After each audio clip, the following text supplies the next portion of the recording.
Kick looks all right. Joe Danaher standing up in the big moments. Those that were here will never forget what they saw. Brisbane just had unfinished business to attend to at the MCG. The Lions produce a domination to make the golden era proud. The premiership is going back to Brisbane. From walking on thin ice to dancing on the mountaintop, the Brisbane Lions never stopped believing. Well, Cyclone Alfred did an absolute number on the footy world the last week. Not only did it postpone our opening round clash with Geelong, it is pushed back the podcast for 24 hours, but we are back with the Brisbane Lions Fancast. Thanks to Hop On Brewery Tours and Crisp Communications. I'm sitting currently in the damp. The studio, as you would have seen on our socials, did gather a little bit of water, so I'm sitting on currently maybe 7 or 8 towels that are still soaking up water that's coming in through the floorboards, but we press on because that's what we like to do here on the Brisbane Lions Fancast. We do have a little bit of footy to talk about, albeit not about the Brisbane Lions, but we've now got a new opponent to look forward to, and it is the very opponent that we absolutely embarrassed on the 28th of September 2024. So that's all to look forward to. Patrick, how has your week been down in not so rainy Melbourne, Victoria? It's fine. It's too hot. I don't like it, but I can't complain. So there's no one wants to hear me complain. I did think better of recording a solo podcast yesterday because I thought that no one would want to listen to that. You never know. No, they wouldn't.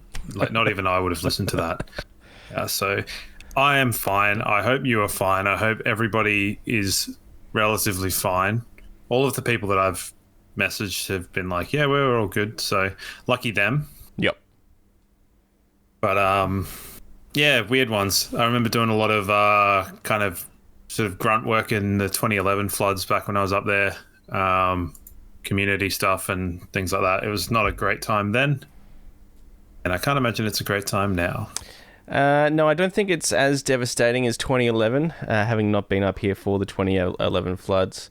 We had a couple of floods in 2022, and I think it's similar levels, maybe a little bit below that. And what I've experienced here, just a little bit of pooling in my shed out here, and busted stormwater pipes, which led to a little bit of having to dig some trenches over the weekend and redirect some water away from not only our property, but our neighbour's property as well. So that is fairly low level compared to what some people are going through, and Harvey Bay has been completely smashed in the last 24, 48 hours as well. So if you are listening and it's affected you, we hope you stay safe and stay out of floodwaters. Don't be driving in floodwaters. Don't be silly, and we'll all get through this one together. And it certainly has been some sort of week. Yeah, I can only imagine. I don't want to comment too much because I don't want to sound insensitive or like I'm making light of anything, because I really am not. But I just sort of, when you like a bit of concept, you can like a bit of perspective. So wishes go out to anybody and everybody. So. All right, well, let's get into it. As I said, our opening round match, which we would normally be talking about, has been pushed back. On retrospect, us suggesting that it could have flipped with Geelong was pretty silly, wasn't it? No. I think it was in the end. I mean, it was, but it wasn't. Like, I guess it's probably not the greatest thing for, all of the strapping young lads to kind of vacate the area and leave the wives and kids at home to fend for themselves and dig trenches. Yeah. So probably a bit tone deaf, but, I said a precedent was set and I'm willing to stick with that. So. Okay, fair enough. At least we're not in the boat of Gold Coast and Essendon. That's true. Yeah, the round 24 refixture, silly. At least ours was fairly straightforward. Round 3, Saturday night, 6:30 at the Gabba, straight after our game with West Coast. So that is something to look forward to. Look, all right, a couple of things we should chat about Lions related. And the first one is the 2 documentaries that came out last Tuesday. We had the much anticipated Fox documentary, Dancing on Thin Ice. And the surprise packet that came at the 11th hour, which was the 20-minute job on the AFL website, Pound the Rock. Now, I don't want to What I will say is I'm probably not going to watch No, I'll take over from you. Okay. I'll say anyone that hasn't watched Dancing on Thin Ice, save yourself the trouble and watch Pound the Rock 3 times. I'm not going to watch the Fox one again. You're spending your time better. Yeah. Pound the Rock was much better. Yeah.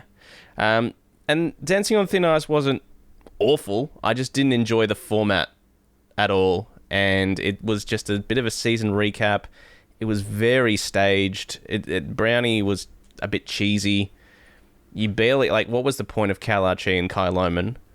They said one word each. And the weird spacing of them sitting in that theatre. There was lots to like. It was always good look back on a fantastic season, but I don't think it was anything earth-shattering, and I won't watch it again, I don't think.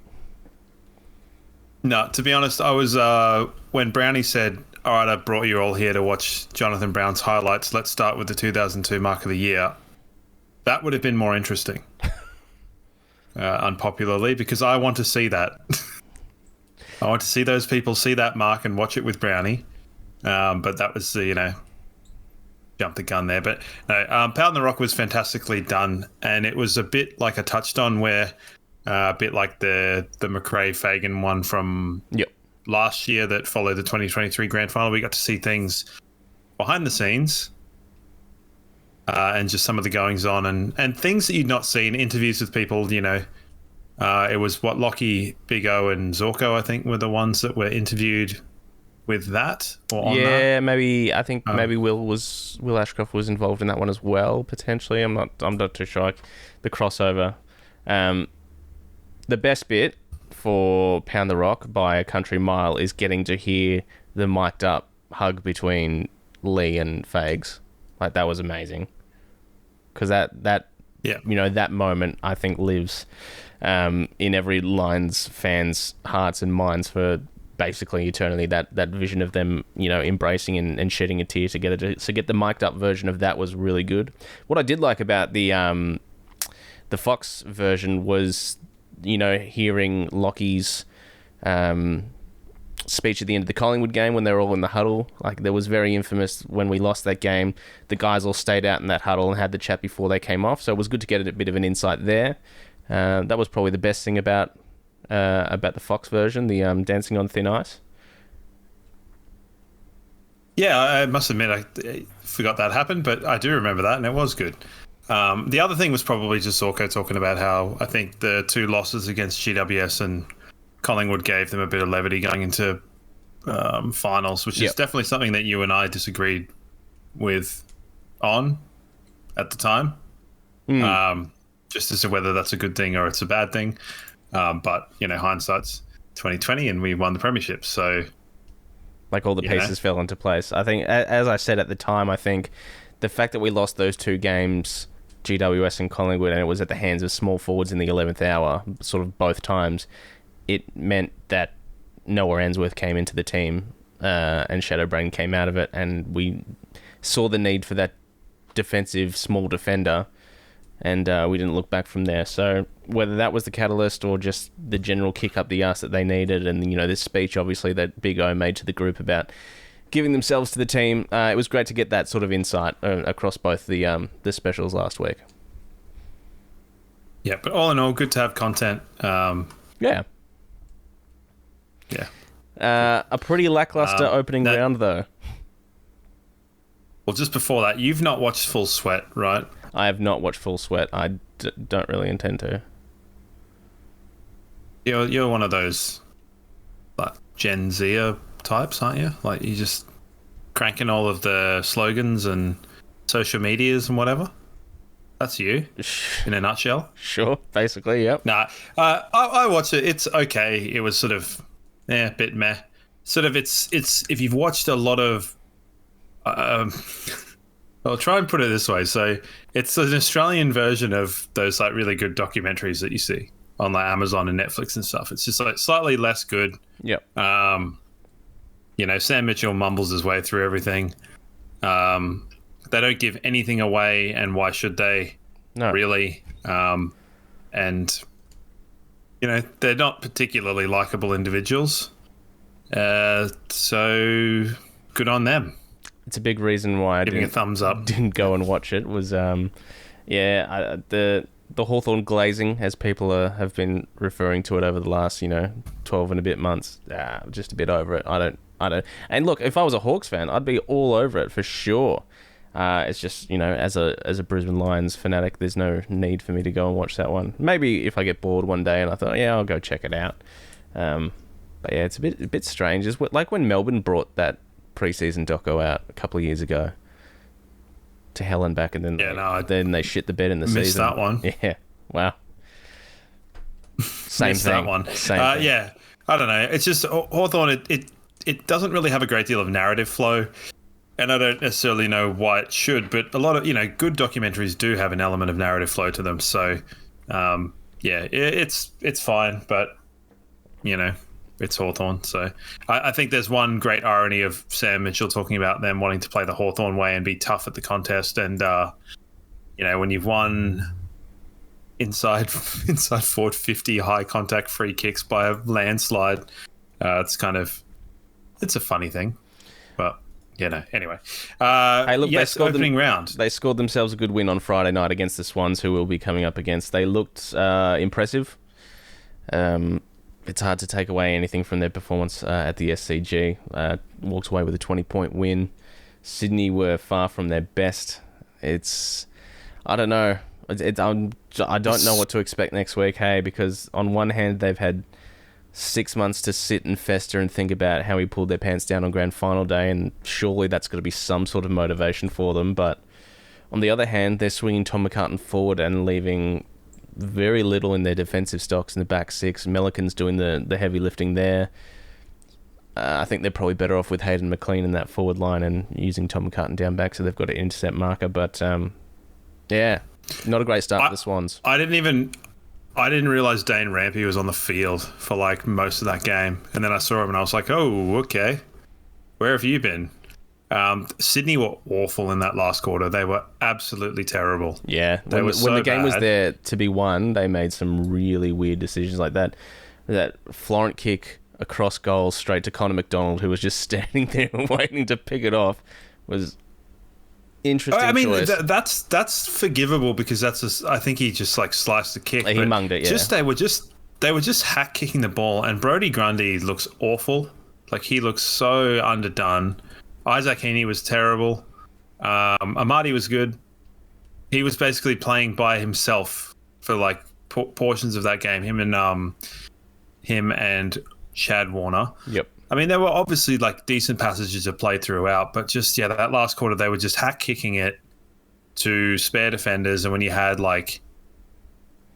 Sicily was taking intercept marks for free in the first half. And then it was just, there was a point, there's a point where Tom Barras was kind of, had it continued on the trajectory of that game with Amadi kicking 4 on him or 3 on him, it could have been a terrible first game, but then he ended up they were kicking it straight to him for the whole, more or less the second half, and it made him look $1 million. It made it look like a fantastic deal. And it probably is. But, why are you playing Nick Blakey at fullback? He doesn't have the willingness or want to defend, and we saw that on grand final day, and we've seen that in round 1 or round 0. So why would anyone assume otherwise? Melican is perfectly serviceable, but he can't do it by himself. So, what are they going to do? They've got problems at either end. It's almost like the reverse Geelong. They're desperately missing Errol Goulden. They are desperately missing his run and precision foot skills, and it was left for Nick Blakey to do way too much. Way too much. Well, you can't have Blakey play fullback and do that. Yeah. But I just think their stocks, their tall stocks, basically, if you even look at the ruck, fullback, full forward, ruck, not great. Although Amadi, I would be asking the question if I were the Lions. Sure, right, okay. I don't know, he looked good. Okay, well, it's opening round. I'm not going to be jumping the gun and getting on board the Amadi party at this stage. That's for sure. Look, I'm sure they'll make a couple of changes for this Saturday when they come up against us. And as I said, they've had 6 months to think about, we've heard Dean Cox say they dedicated their entire first day of preseason to watching back the grand final. 8 hours it took, an hour for the first 60 seconds alone. So it must be deeply burned into their memories at this stage. And like I said, it would serve as some sort of motivation for when they come up against us on Saturday. Yes, but does that always work? Who knows? Who knows? Ask Adelaide. On the flip side, yeah. Well, I mean, after the grand final, they came out and belted Richmond in 2018, and I think that would have been in the first couple of rounds. But neither here nor there. It's going to be an interesting match. We had a scratchy, a match sim where evidently Charlie Cameron kicked 9 goals, 2 and 33 touches. So that's not a bad little tune-up for Chuck. But you have to imagine he was... Sorry, what? You have to imagine he was playing on some lower level players, I guess, if he's pulling numbers like that. So that was in the week off, right? Yeah, so when the call came through that the match was going to get postponed, they did a sort of spur-of-the-moment match sim, and Charlie Cameron obviously starred in that one. The good news about this whole not starring in it. The good news about this whole situation is we do have Brandon Starcevich available, providing he's cleared all the concussion protocols and all that sort of stuff. He's obviously through the mandated 12-day protocol, so he should be fit for selection, barring any sort of setback or whatnot, any lingering symptoms. So that is a good sign. Not that Sydney's... Well, actually, they've got that new small forward, Hanlon, who, the Tom Papley carbon copy. We know that Stars has done a great job on Papley before, so it'd be good to have him back in the lineup. Yeah, absolutely. It kind of just makes things a little bit clearer, a little bit easier, and also just getting that extra, essentially week of preseason, which I think is, going to be good. Yeah. Yeah, so, that game was a thing that happened. Hawthorn were okay. They were pretty good. The Wizard was awful, which is... Yeah, Wizard and Ginnivan both had fairly quiet nights. Sicily was obviously fantastic. Lloyd Meek was fantastic. Dylan Moore stepped up again. Dylan Moore. Yeah. Carl Amon had a belter. Sam Day also really good. Will Day. Oh, sorry, Will Day. Hopefully Sam Day can be really good. I sure hope so. I don't know how it is. I don't know how it is that I would not have been able to point Sam Day out of a police lineup. Yep. But I've been calling Will Day him for years now. Don't know what it is. But yeah, how they missed him in the elimination final, or whatever, second final, that's right, elimination final, qualifying final. How they missed him last year, because that's quite a game. Quite a game. Yeah. Look, other than that, Taylor Adams will be out, so he'll come out of that Sydney lineup as well. A lot of good players had quiet nights. Will Hayward had a fairly quiet night by his standards. Braden Campbell, I know he can do better than that. My mate Angus Sheldrick forced his way into the lineup, so you'd have to imagine he gets another game. But yeah, Ben Patton... James Jordan was terrible. James Jordan was just hack kicking it like the best of them. Yeah, and he was, probably one of their best on. Which is insane. Yeah. But yeah, so Sydney is a strange team. Yep. I think we should on to the other part of Sydney. Yes. The western part. Yes, Orange Tsunami. Finn Callahan showing why he was offered 1.7 over 10 years. Yeah, works pretty good. The writing's been on the wall for him for a long time. He does have games like this. We would know. Yes, he it's just a matter of whether he can string them together. So, they put Collingwood to the sword, and I loved it because they outran them. Yep. Even without a ruckman. Thankfully, Big Briggsy's not too worse for wear. It looked bad. It did look bad. The shove didn't look that bad. The Darcy. No. It was more just the neck whiplash thing. Looked kind of a bit graphic. Yeah. So yeah, seems like he's all right. Yeah, they destroyed him, and they didn't have Hogan and other fella and Tom Green. So, riddle me that. And Sam Taylor kicked a goal. Dan McStay loved a bit of a slappo in the face, so good for him. And the game was stopped because Nick Dacos had a cramp. Yeah, that's a bit much, isn't it?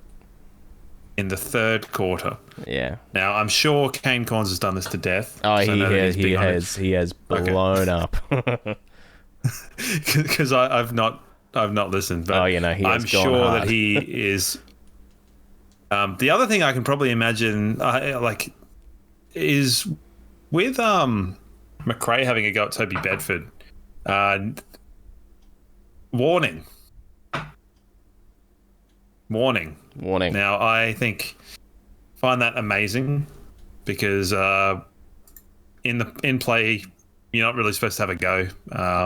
So I find that insane, and it's a bit of a treating them because they're Collingwood. So we've seen it before with Collingwood and Geelong. I'm sure we'll see it again, but it's boring at this point in time. So give the man a fine. Well, an official warning, so I can't imagine him doing it again. But yeah, Craig McRae's not doing himself any favours these last couple of years. Is he in that list? Is going to be one to watch across 2025. Important question for you: what did you think of both the Channel 7 and the Fox Footy score bugs, as they're known? Yeah, well, that was this week I learnt that they're called score bugs. Yes, me too. This week I learnt excessive.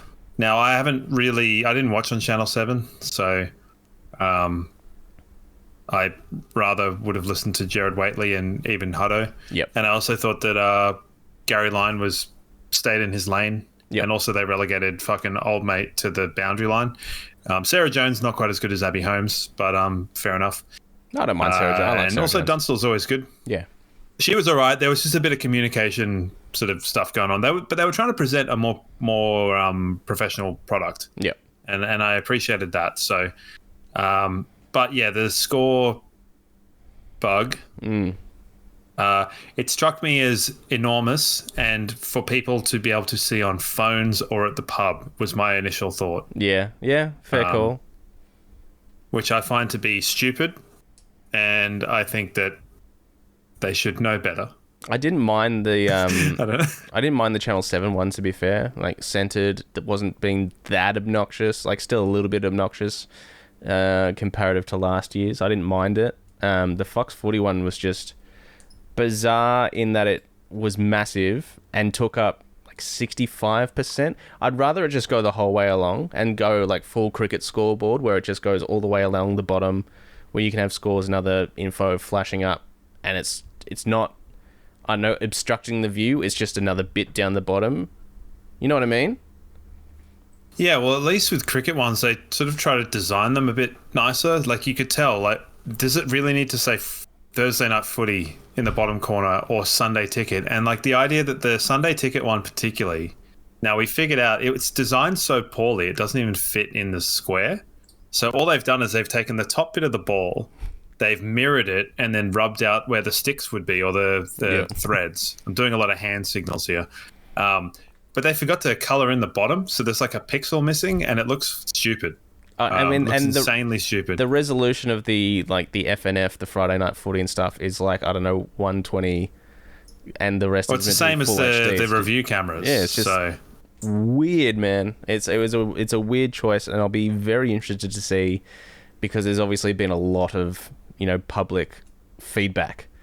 I'll be interested to see if it remains next week, or if they trial it for, say, 5 weeks and then there's a change or whatnot. But yeah, just the strangest thing for me was like how big it was, but still didn't take up.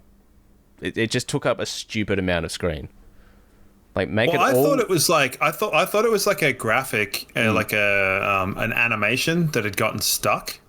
Like, it was like bam, and it was going to retract back into itself, and it was like, nah, it's stuck and it's frozen. Yep. And it wasn't frozen.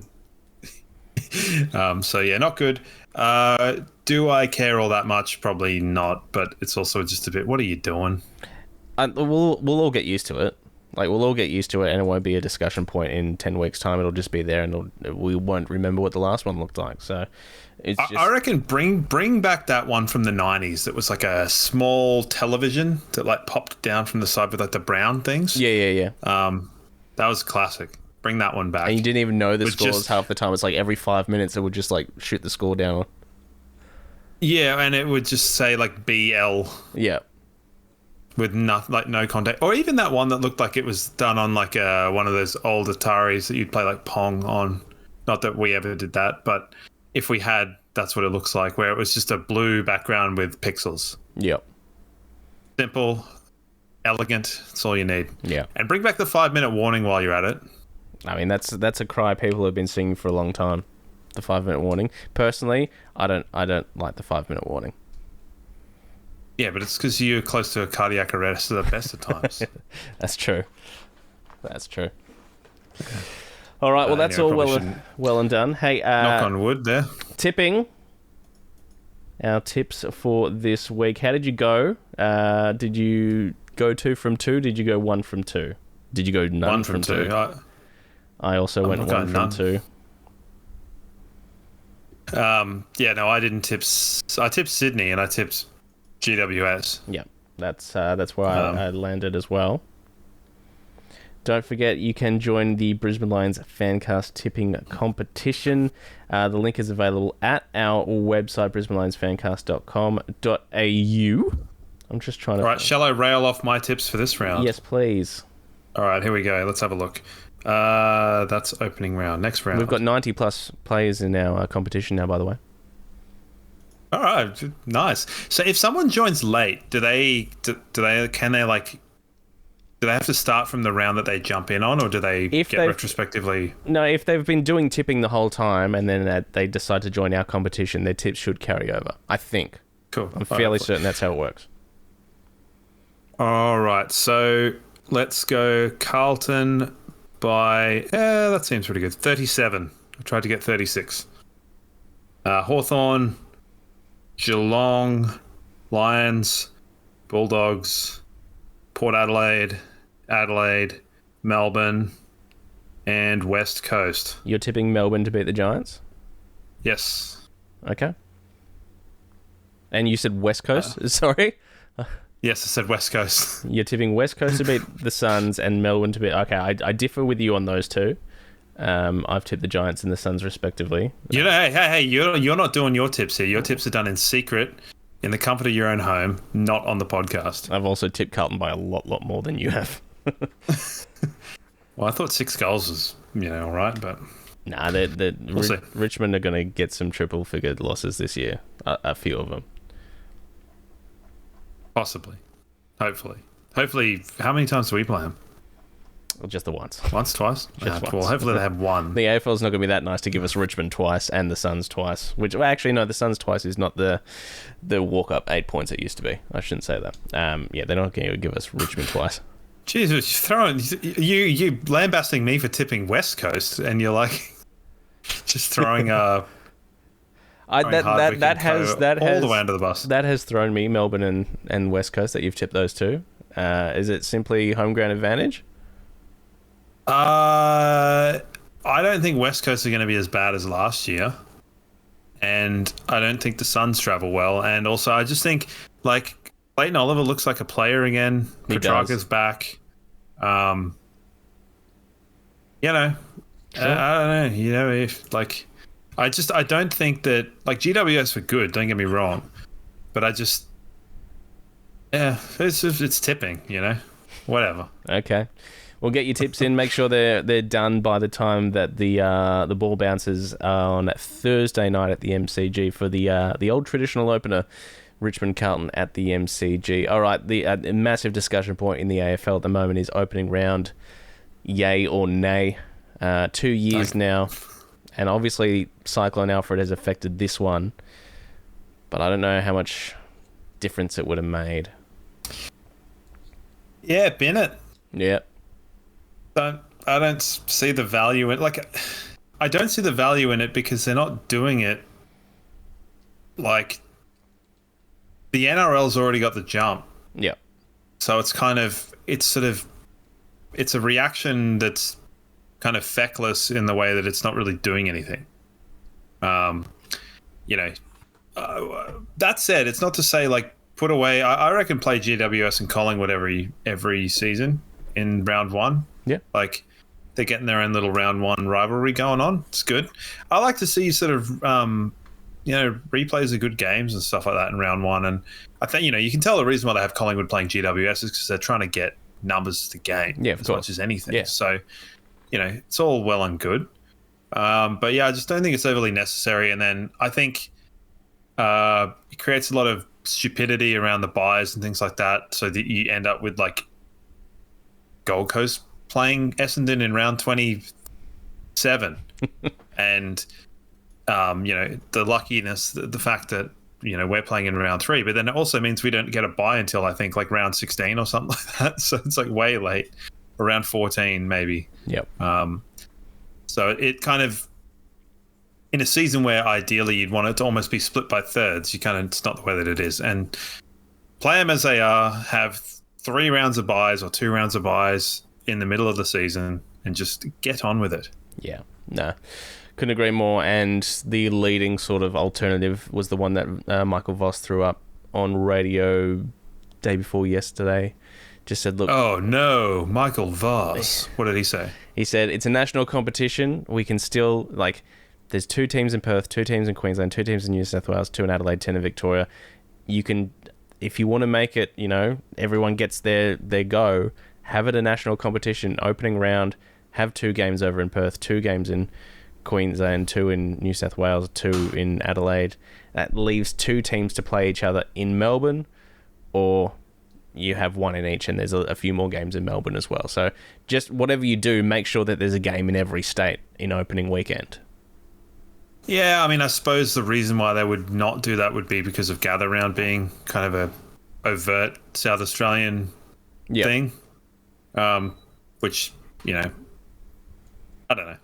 That would be the reason why. It's just what they've got now is dumb. And like I said, I know the Cyclone played a big part in it being really shit this weekend, but it was just, I don't know, that's not how you launch an AFL season. I just don't think that the best opening round no one would care. Yeah. It would still be, what the hell is this? Where's my team play? And it's like, it comes from cynicism and that sort of thing. But yeah, just start the season. Don't overcomplicate it. And don't even think of bringing in wildcard round. Mate, I have a feeling that will be here at some point. I like the fact that Andrew Dillon is going to basically be known as the worst AFL or CEO, whatever they're called.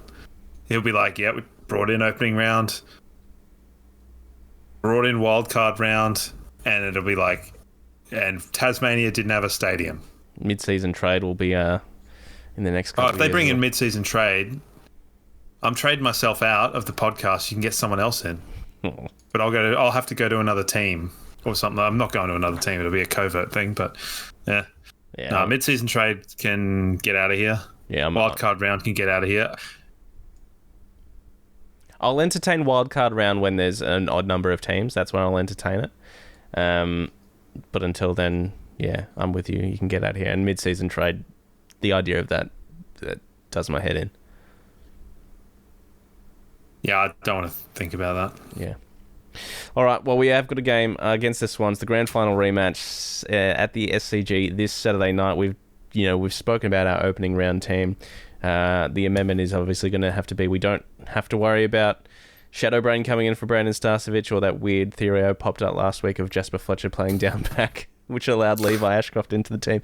So what I will ask you is just one question, and one question only, is do you think Levi Ashcroft gets a game this week? No. I think we do what we initially said, where it's just a grand final team with Sam Day and yeah, and McInerney. You have Connor McKenna as the sub again. Yeah, maybe it could be someone else, but yeah, why not? Yeah, I wouldn't be surprised if he does make the team and potentially as sub. I wouldn't be surprised, but I'm probably in agreement with you of that settled lineup. I wonder if if Connor McKenna in the off-season, because he's played a bit forward, he obviously can play back. I wonder if he did a bit of like soul-searching of being like, I'm going to be the super sub. I'm going to be versatile. I'm going to be able to go where I need to go. But who knows? I just think it's, he proved himself valuable when he wasn't in particularly great form last year. So that squaring kick for Logan Morris. Oh, I love it. Yeah, Give me more of that. The little Irish chip into the goal square. Yeah, absolutely brilliant stuff. As I said, I think Sydney will make a couple of changes from their team, and obviously Taylor Adams headlines that one. There'll be a few others, I think. Bring them on. Bring them on. Bring them on. Now, you sent me a very strange text message today, and it was about the Collingwood Magpies. I know you said you didn't necessarily want to talk about this, but I've also got some props here for you as well. So there's a little bit of a discussion point. So you props? Yes. What does that even mean? Well, this is not something I've spoken to you about, but this you go with your thing first, and I'll. Are we doing red faces from Hey It's Saturday? No. Have you got a gong back there? No. Okay. Well, okay. So one of the things that everyone's talking about Collingwood's aged list. Yep. And it is ancient, tremendously ancient.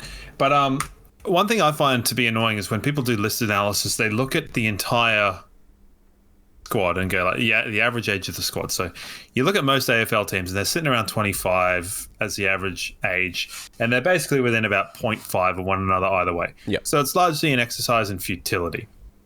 So I went through Collingwood's team that they put out on the field. And sorry, I got to make sure I talk into the microphone. I got my laptop here doing spreadsheets like a nerd. Yep. Who would have thought that would have happened? So their average age in round 0 was 28.2, and that is old. Yeah. And the question that I asked you was, who comes out for DeGoey and Tom Mitchell and the Houston, Tom Mitchell, yeah. And my immediate reaction was, don't care. And I'm like, trying to do something here. There's a thought experiment. But if you bring in DeGoey and Houston for the two the two midfielders or whatever, they crank all the way up to like 29 as an average age. And it just goes to show that like you can talk about squads and they'll be like, oh, the list is the most old or whatever. They're so old. They are so old. Like, if you compare that to our team that played in the grand final, we are significantly younger by magnitudes of 3 years. Yep. And that's including Sam Day rocking around, who's older than Dan Earth. So it's just like people think that the Lions are this old list because we've got some experienced players and we somehow like match up as like second in the oldest list. But our team is probably like somewhere in the middle. Game-wise, quite experienced. But the thing is, it's like Collingwood, their youngest player is Dacos, and he's 22.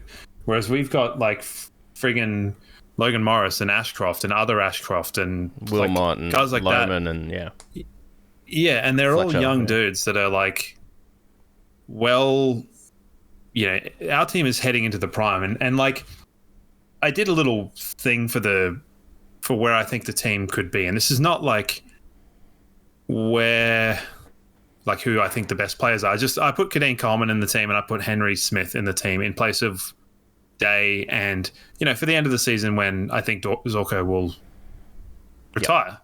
So I put Coleman in for Zorko, and it reduces our age even further to like 25 and a bit as an average age. It's like, it's wild. And then so list is in great shape. They should do it more like this. If they're going to do prospective best teams, do the average age and the average experience of that. Don't include, I don't want to fire strays at Zane Zakostelski, but don't include him. Doesn't matter. Yeah. So anyway, that's just my little thing. Where are your props? Okay, so every year I get invited to what's called the Inappropriate Christmas Party. And there is a Secret Santa that goes along with this, and the idea of the Secret Santa. I hate this story already. Yeah, fair enough. Well, just bear with me here, and there's going to be some visuals, so make sure you do check this out on YouTube. Every year, the Secret Santa, the idea of the present you give someone is meant to, like, I don't know, prey on their insecurities or be somewhat offensive to them, and it's all meant to be a bit of lighthearted fun. So, that being said, give me 2 minutes. 2 minutes.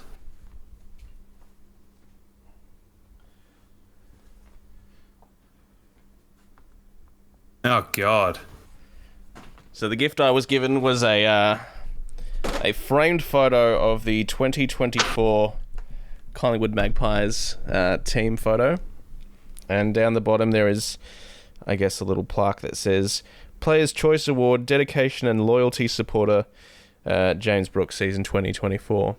The other thing that I got, along with that, because that wasn't enough. I'm sorry, everybody. This is awful. Was Oh, no, it's a baby one. Yeah, a little toddler-sized Collingwood Guernsey that I was meant to give to my son, who does not know it exists at the moment, so it will remain that way. So those are just in my house. I don't know what to do with them, and I've had them for 3 or 4 months now. I reckon just do a drive-by of Sherwood Magpies and just frisbee throw the picture out. And, yeah, give it to some little kitty that doesn't have a Guernsey. Yeah. So that's... There you go. Well, that's horrible. I know, I've got Collingwood memorabilia in my house, man. That's no good. I'm trying to think of what kind of insane dumb stuff I've got in here. But that takes the cake by a mile. I feel like it feels wrong. I feel dirty just having it. See, I felt bad because my indoor soccer team wore royal blue, and it looks a bit like a Chelsea Guernsey, and I hated wearing that. And it wasn't even branded. It was just like a random Adidas shirt. So most of my shirts are maroon or burgundy out of principle, because A, it's a really good color, and it brings out my eyes. Nah, that's a bit much.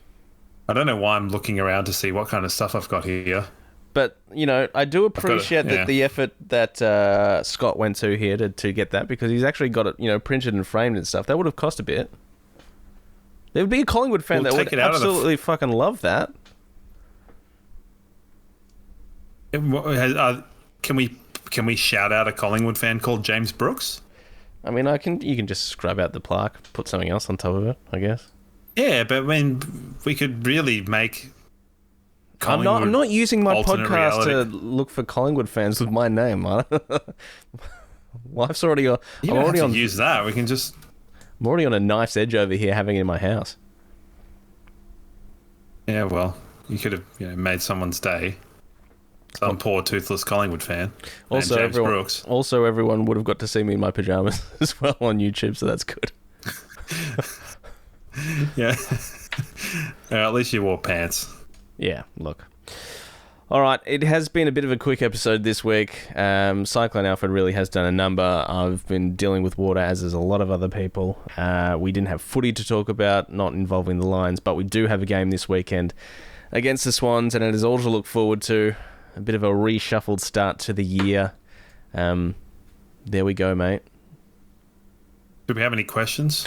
No, I didn't solicit for questions this week because I wasn't really sure if we were going to get the podcast done at all. So, no questions. Yeah, but I mean, unsolicited questions are the main thing. I know. Well, we didn't get any of those. But I do want to say thank you to everyone that sort of did say stay safe and was very understanding about the delay of the podcast when I put that post up yesterday saying it was going to be a little bit of a wait on this one. I feel like that's okay. I don't know. I feel a responsibility to our listeners, you know, and I mean, I do enjoy doing this with you every week. So we're here. We've got a game of footy to look forward to, barring any natural disasters. Don't look at me like that. Oh, you're the king of tempting fate here.